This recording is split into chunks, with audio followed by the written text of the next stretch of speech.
Good afternoon, everyone. It's the 10th of April, and this is Indycar. My name's Gordon Ross. Today's subject is the odd subject of what to do with nuclear weapons after Scotland becomes independent. For many of us, the nuclear missile site at Faslane has become a sore, an unpleasant carbuncle on the country, something which we feel uncomfortable living just 25 miles away from over 240 nuclear weapons, all stored in a hillside just not far from where I'm sitting at the moment. And it's been said that after independence we would want to see these nuclear weapons removed from Scotland forever because we don't agree with them. Over 90% of the population of Scotland are against nuclear weapons at all, and certainly they do not want nuclear weapons housed on Scottish territory. So what do we do about it?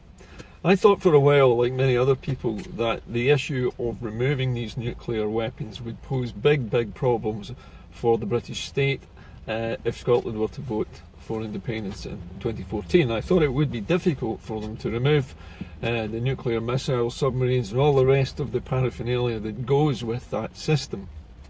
However, if you do a little bit of research and you look around, there are documents available which tell you where all the nuclear weapons, and particularly American nuclear weapons, where they're all stationed throughout Europe. And the sites and the air bases where these things are placed and stockpiled is available for all to see. Now that includes, incidentally, a place in England, Lakenheath, RAF Lakenheath, which is a big air base, houses somewhere in the region of 60 hardened aircraft shelters, which would have been used in the past for American F-15 aircraft to pick up nuclear bombs, air-launched nuclear bombs from RAF Lakenheath, and to fly over Eastern Europe to drop these payloads, presumably against any Russian threat. So there were roughly 60 of these hangars at Lakenheath. There were, and I'm not sure if this is still the case, but there were 110 American nuclear bombs stored at Lakenheath in underground vaults. And not many people really know about this. You might remember Greenham Common back in the 1980s, when the Americans were invited to house a battery of nuclear-armed or nuclear-tipped cruise missiles at that particular base. And you'll remember that the women of Greenham Common got together and had a massive, very successful demonstration to have those missiles removed. Nobody said anything about RAF Lakenheath, where 110 American warheads were stored deep beneath the ground underneath the base. Now, I'm not sure if RAF Lakenheath still has 110 American stockpiled nuclear warheads in there anymore. It might do. I certainly know that there was 70 of them stored in Turkey recently. But my point is that despite us thinking that our nuclear deterrent relies entirely on Trident, it doesn't. It doesn't rely entirely on Trident, because there is always the option of, if you want to, having your nuclear bombs dropped from an aircraft. They don't have to be fired from a submarine. And the fact was that until very recently, and it might still be the case, so remember all these things are probably top secret, but until very recently at least, RAF Lakenheath was the main nuclear bomber site for the UK, but it was also a nuclear bomber site for the Americans, and it was their squadrons which would have used Lakenheath to pick up those weapons and drop them on Russia. So how does that get us around the problem of the submarines? Well, think about this for a moment. A nuclear submarine is a huge thing, right? And it needs a big naval base, it needs special harbour facilities, it needs special loading equipment to get its missiles in and out, torpedoes in and out, and all the food and provisions needed for 6 months submerged. So that's the reason why Faslane exists. But there's also Coolport on the other side of the Holy Loch. On the other side of the mountain is this big hollow mountain full of 240 atomic warheads, nuclear warheads, which go on top of these missiles. But interestingly, the warheads for our nuclear missiles, it appears, don't belong to America. They belong to the United Kingdom. And the nuclear bombs which go on the top of our missiles belong to the UK Ministry of Defence, and they were developed here at Aldermaston near Cambridge. So, if we need to get rid of the nuclear weapons from Scotland, we don't actually need to get rid of the submarines, at least not straight away. We simply need to take the warheads off the missiles and take them back down, either to Lakenheath or to store them or dismantle them at Aldermaston, where they're manufactured.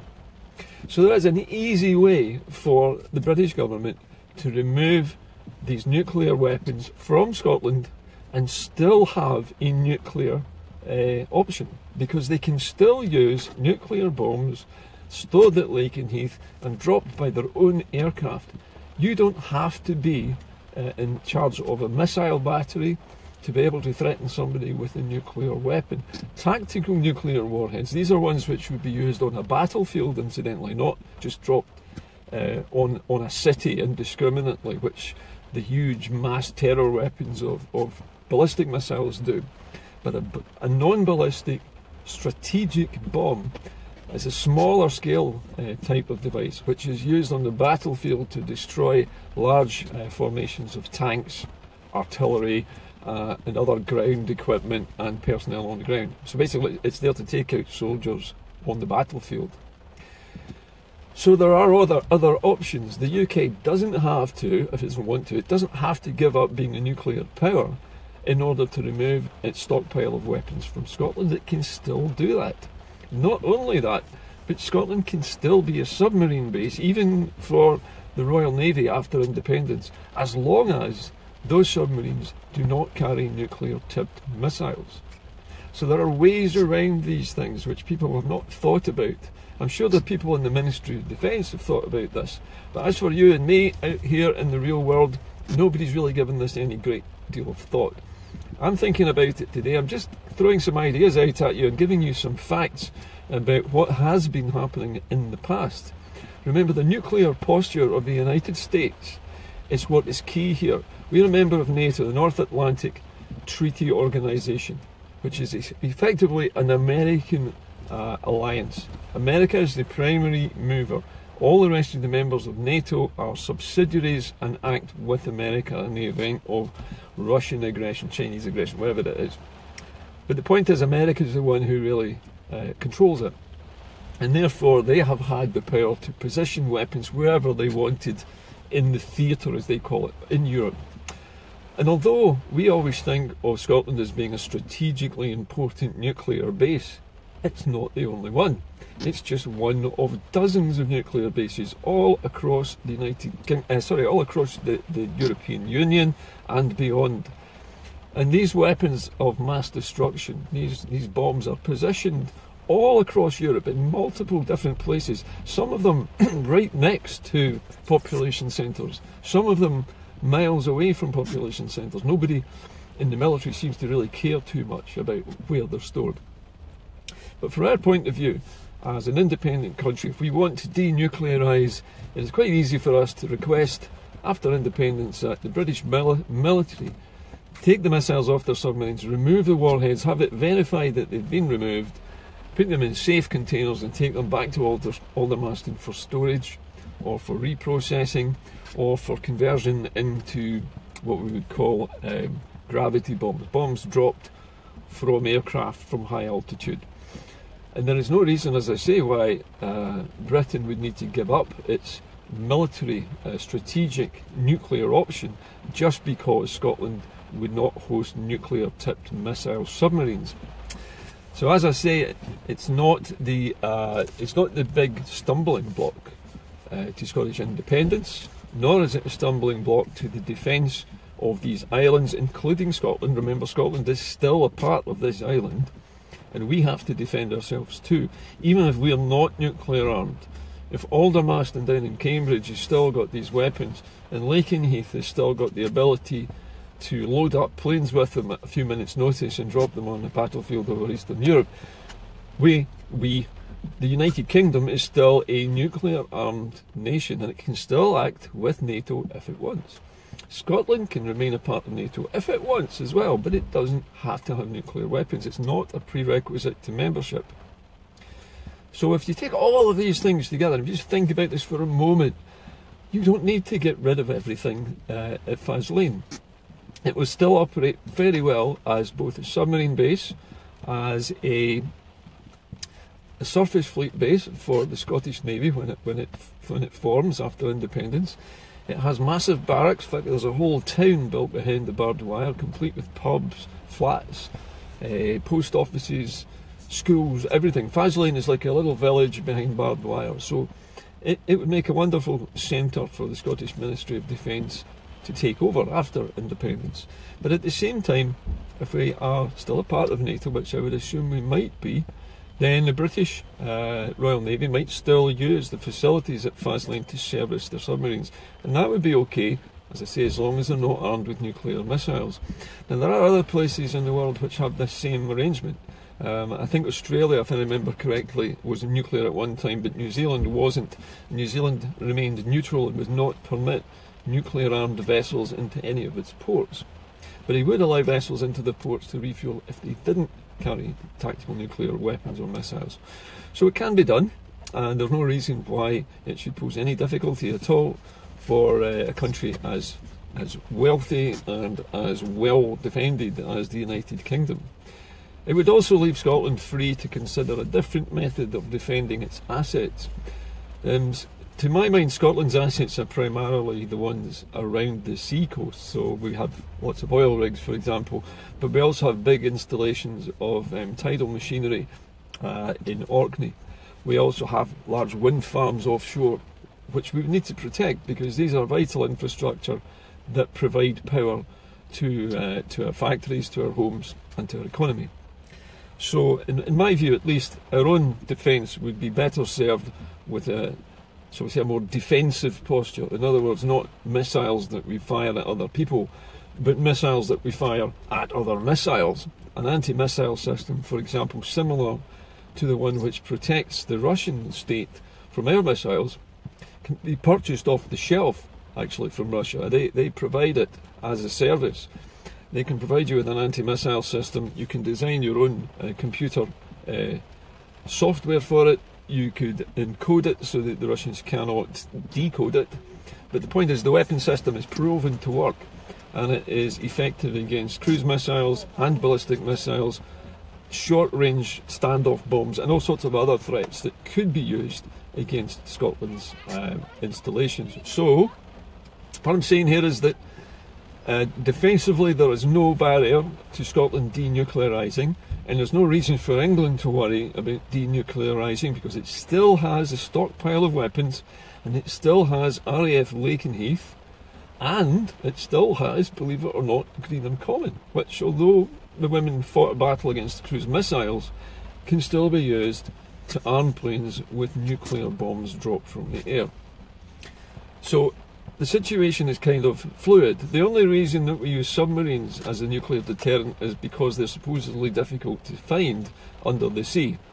The problem with that now is that surveillance satellites produced by both the Russians and the Chinese and the Americans can now detect submarines under the sea, and they can follow them and track them by the phosphorescent trails that they leave behind them. That's the glowing microplankton in the sea, which glow a kind of green colour when anything passes through them. Phosphorescence is a well-known effect in the sea. Anyway, there are satellites which can track submarines using that and other methods. So the Trident system isn't really as effective as it might be. It's not as secret as you might think, and I'm pretty certain that most of the Russian military have got satellite capabilities. They can track the one submarine that we have at sea. Remember, we've got 4, but we only ever have one of them under the water. The one under the water is the one that's got the armed missiles on it. So the Russians will be watching that. Whoever is coming over would be watching that. But let's say, for talking's sake, it was the Russians. They would know where that was, because they'd see it leave port. They'd know roughly which direction it has to go in to get out there, and they would be watching for the trails, and they would see it. They drop sonar buoys, they've got ships out there, they've got drone submarines. What they often do is put another submarine on the tail of one of ours, and they'll put it in the blind spot of our submarine directly aft of it, where the propeller is. The propeller makes a lot of noise, and it's difficult to tell if something's following a submarine that's right behind you. The Russians know all of these things, okay? So all I'm saying to you is Trident is not infallible. It can easily be found. It's no longer the secret weapon that nobody can find in the ocean. It's hard to find, but it's not impossible. All I'm saying to you is that we don't need to worry about getting rid of it, because it can go back to where it was made. The Americans can take back the missile system. They only rent it to the United Kingdom. The submarines belong to the Royal Navy, and the warheads belong to the Ministry of Defence at Aldermaston. So you take the warheads from Coolport and from the submarines, and you truck them all back down to Aldermaston for storage. The missile system on the submarines could be retasked with a fairly normal explosive payload. They could still work as a deterrent, but they can be used in a more strategic way, targeting, say, for example, the parliament of another country which was threatening you. Those missiles, there would be no defence against them coming down and destroying that parliament. So you can use missiles in different ways. We don't need to be nuclear. Anyway, those are my thoughts for today. If anybody else has any ideas on this subject, let me know. I'm sure there's a lot more people who are either ex-submariners or work for the Ministry of Defence, and some who might know even more about it than I do. But I do know, and I do remember, that Lakenheath was the place where the American Army Air Force, as it once was, that's where they had their base. They had over 60 aircraft there, all capable of being nuclear armed, all capable of scrambling within a few minutes and flying over and bombing whoever's attacking you. So that capability remains there if they want to use it. It's never been away, actually. It's just fallen out of favour. Think of the money it would save as well if you dropped Trident and you went back to just using your planes to carry bombs. It's much simpler. And if you've got stealth aircraft, right, which have maybe got a single atomic weapon inside them, aren't they supposed to be invisible anyway? So why would you need a submarine if you've got a stealthy aircraft with a nuclear weapon inside it? Something to think about. Anyway, I'm off. As usual, give me a shout if you have any other ideas for shows. In the meantime, I look forward to talking to you later in the week. Bye for now.